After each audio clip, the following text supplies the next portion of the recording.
Thursday Hoops. With a jumper as pure as a mountain stream, Ray Allen and the Boston Celtics go up against the Charlotte Bobcats and their battle-tested two-guard known as Jack, Steven Jackson. Boston, Charlotte, NBA action.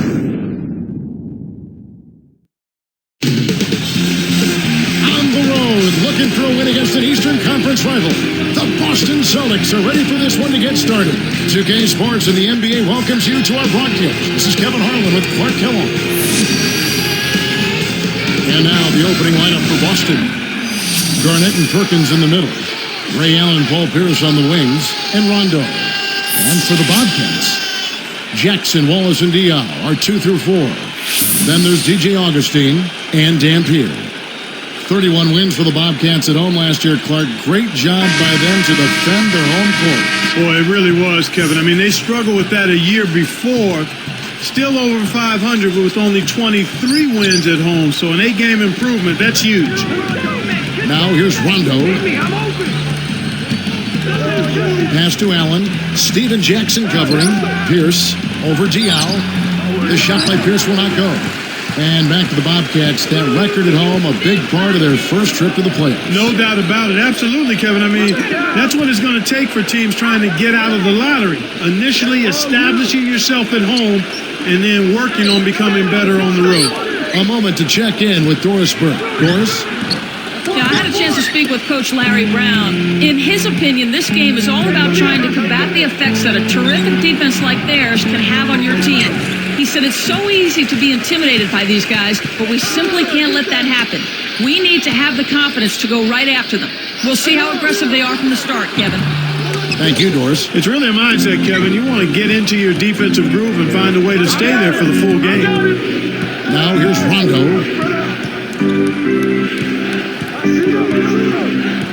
Pass to Garnett. Wallace is there.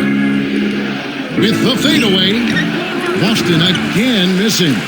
DJ Augustine had a promising rookie year, but he regressed, Clark, don't you think, in his second season? Yeah, he may have taken a step back, but I didn't see their team enough to know why. Sometimes it's just a matter of a second-year player going through the hard knocks of developing in the league. I think Larry Brown perhaps got down on him a little bit, and that never helps with a young player, particularly a point guard, and maybe he put a lot of pressure on himself. But I think this kid will be fine. He'll be fine going forward.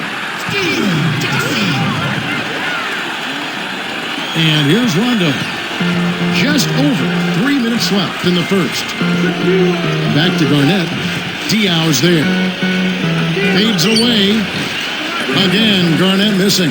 They just are having all kinds of problems getting the ball to fall to start this game.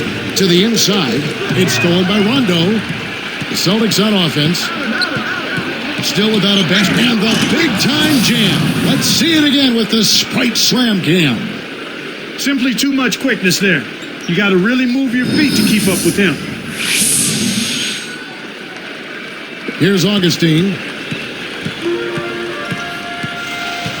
He's covered by Rondo. Inside. Steven Jackson. Captain Jack again. Jackson's got his second basket. And here are the Celtics now. Trailing by 2. Here's Garnett. That's good, coming on the assist by Rajon Rondo. Garnett's got his first points of the game. And it's the Bobcats' ball.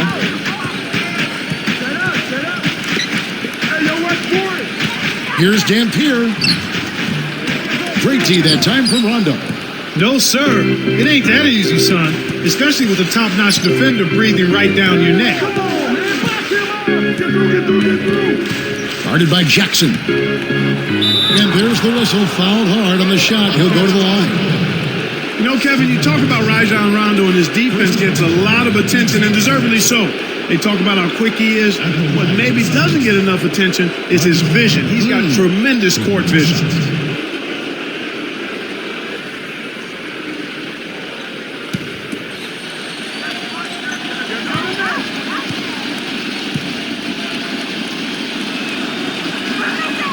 He gives them the lead. Clark, going back to Rondo, he's always been comfortable running the show. He played all the sports growing up. In baseball, he was a pitcher. In football, he was a quarterback, always the point guard in basketball. Every time, he wanted to be one of the guys that controlled the game. Yeah, and I think that's where you see his confidence. This kid is unflappable. He's never distracted, and he's always in the moment. So both teams making some changes here. You know, Clark, you got to play great basketball in your own conference. And for the Celtics, well, they came away with 33 wins against the East last season. Well, that's about what you'd expect from them, Kevin, given their talent and experience. I mean, anything less than 30 wins in that conference with their roster, you'd have to be disappointed in that. Here's Rondo. 1:38 left in the first quarter. Pierce against Wallace. At the floater, here's O'Neal. Again, the miss by the Celtics. Well, I remember they were scrutinized a bit last year in the regular season, the Celtics, but it sure came together in the playoffs for them. Absolutely, Kevin, but that's what you expect from veteran teams. I mean, that's what they do. They know when they need to turn it on and turn it up, and a team like the Celtics can flip that switch when needed. And Doris Burke has a report for us from the sideline. Kevin, the Celtics are certainly not the fastest-paced team in the NBA, but in point guard Rajon Rondo, they have a one-man fast break. Paul Pierce said, we get the ball to him as much as possible when we get stops because he can create havoc. He's one of the fastest point guards in the league. He can also finish, and that's exactly what we need. Kevin? Yeah, a lot of jump shooting on that team. He gives them that threat to get to the rim. Thanks, Doris. Bobcats lead by 4. Here's Diaw. Takes it up. Drains it from short range. And here's Rondo. 58 seconds left in the first.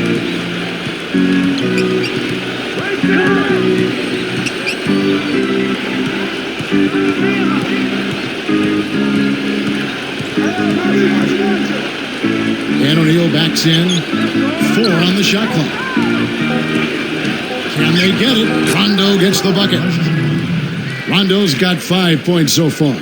With a high basketball IQ at the offensive end, this guy is just waiting for you to make one mistake as a defender. If you do, he'll take advantage of it. Here's Diaw. Pierce with the steal. Now here's Rondo. Davis against Wallace. Raises up. And Davis can't get it to go. Livingston is guarded by Davis.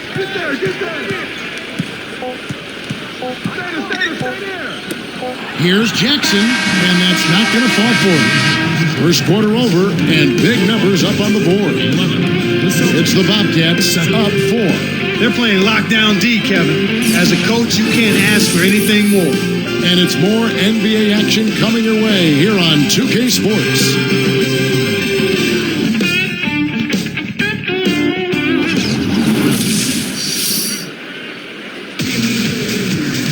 And the second quarter getting underway. It's been a close one so far.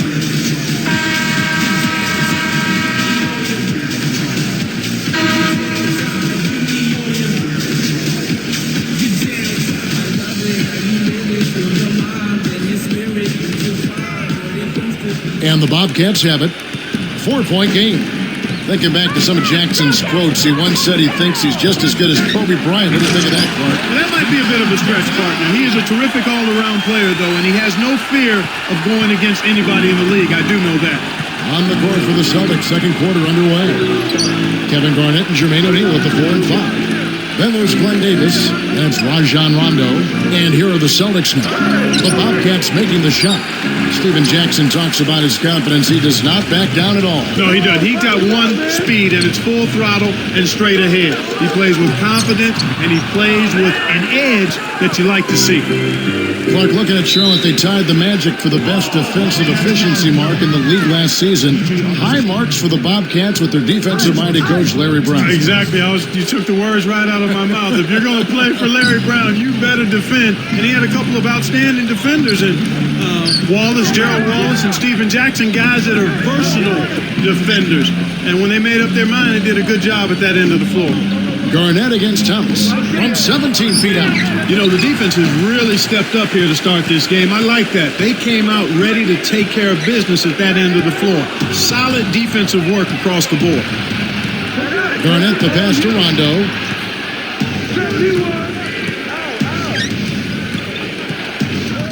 And O'Neal backs in.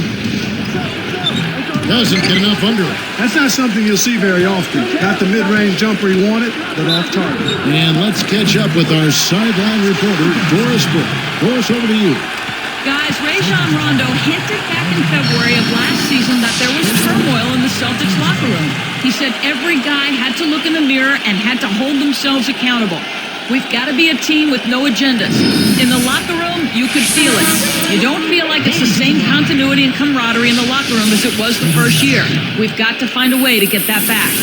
Guys, going into the playoffs, they seem to pull themselves together. We'll see if that continues into this season. Thank you, Doris. And young Rajon Rondo is spoken. Kevin, I like what he's doing. I mean, you're the point guard. You're the future of this franchise. He didn't call out anybody specifically. He's just saying we lost something. And now we've got to find a way to get it back. And the Celtics making a change here. Celtics trail by 9. Robinson with it. Poked away. That's a rare turnover here. Just their first here in the half. That's one thing we've seen them do quite well, staying in possession of the ball. Wallace. And jammed in for 2 good eyes and hands there. Set it up. Here is Robinson. Just over 3 minutes left in the half. So the Celtics call timeout, their first.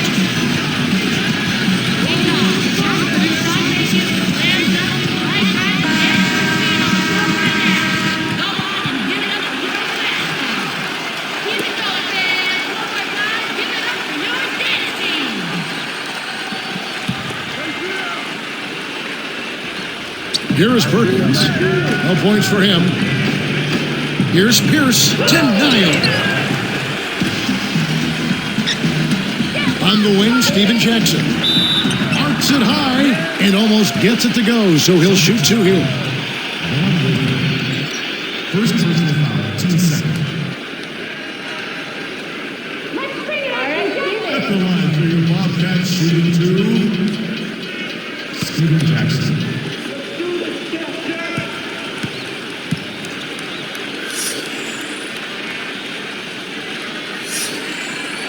That free throw missing. Funny thing, Clark, about this Celtics team last year, they actually won more games on the road than they did at home. You don't see that very often. Yeah, you sure don't, Kevin. I mean, talk about the exception to the rule. I mean, you rarely see that in any sport, especially the NBA, where home court is such a big advantage typically. Good on the second free throw. Here is Robinson. 2:57 left in the second. Now Perkins. Left side, Pierce. Again, Pierce missing. I will say this, however, of all the teams that I'd expect to do what you said, win more games on the road than at home, the Celtics would be at the top of the list. Well, they're a veteran group, and you talk about winning on the road, and experience is always a factor. They know how to get it done on the road. Veterans have seen it all. They come in with the right mindset, and they're very rarely easily rattled by opposing crowds. Good for the three-point play. With Gerald Wallace's physical, almost reckless style of play, injuries we know have been a proven obstacle, including concussions. Yeah, he's had a number of those. Back in 2008, he suffered a grade 3 concussion. That was his 4th concussion in as many seasons, Kevin, and that's nothing to take lightly. Yeah, they got to keep track of that. Sure. Here is Perkins. Shot clock at 2. Blocked. With the teardrop. Augustine, no luck. They have a lot of ground to make up here. They're struggling. Nothing seems to be working for him right now. 2 seasons ago, Clark, Wallace absorbed a flagrant foul from Andrew Bynum that fractured a rib and I think punctured his lung. And as a result, not only did he miss 7 games, but he had to travel back across the United States to Charlotte by bus due to concerns about altitude. So some guys get all of the breaks, don't they? Every time they get under the glass, it seems like they're getting all of the rebounding opportunities. Here's Augustine. Again, the miss by the Bobcats. And Clark, you were talking about rebounds. They have a double-digit advantage right now, and they're up on the scoreboard. When you're winning the battle for rebounds, you should be scoring more points as well. It's taken away by Wallace. He got caught napping. You've got to pay attention and protect the ball. Had a piece of it. Nothing's working for him here. He's just really struggling to find the basket. Robinson for three. Good. Robinson's got himself going with the triple, his first basket of the game. Here's Jackson. 10 points for him. Right side Jackson. Pass to Wallace. Goes up. And finished off with a two-hand slam. He clearly had the speed advantage there, and he used it to burn the D for the sweet hoop. Nice play. Here is Robinson. 50 seconds left in the half. Time called here. The Celtics decide to talk it over. Bobcats games. Check out Bobcats TV. So for the Bobcats, Nazi Muhammad's checked in for Thomas. Diao comes in for Steven Jackson. And it's Livingston in for Augustine. And the Celtics making a change here.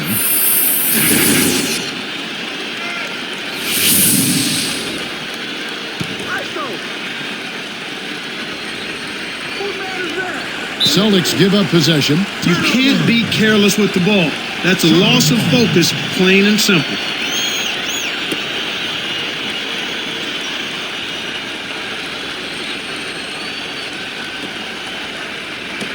And the Bobcats have it.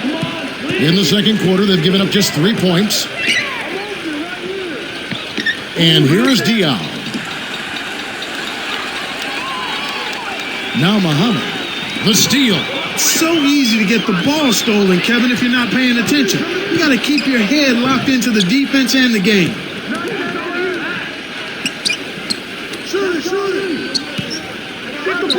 Allen for the three. It's hauled in by Diao. It seems like they're winning all of the hustle plays, getting all of the 50-50 balls, and they have a big advantage on the glass. And here's Wallace. 7 points in the game. Here's Dampier. Nails the buzzer beater. Amazing shot, Kevin. That's highlight reel material. So not much of a contest here so far as we end the first half. 2K Sports back in a moment here at the Time Warner Cable Arena in Charlotte. It's halftime on a Thursday. You know what that means. Time for your HP halftime report. The Bobcats are making it look easy so far. A defensive clinic right now on display. They've been disrupting everything. Well, Gerald Wallace is making it look way too easy against Boston. He's got 7 points, and he's been all over the defensive side of the court as well. For the Celtics, though, in this one, plenty of work still to be done. They'll need to play with more discipline and some intensity if they're going to win this game. Paul Pierce not looking good so far. He'll be happy to change baskets, even told his coach the lid was on that side of the court. Thanks so much for tuning in. Now let's get you back to the start of your third quarter. So long.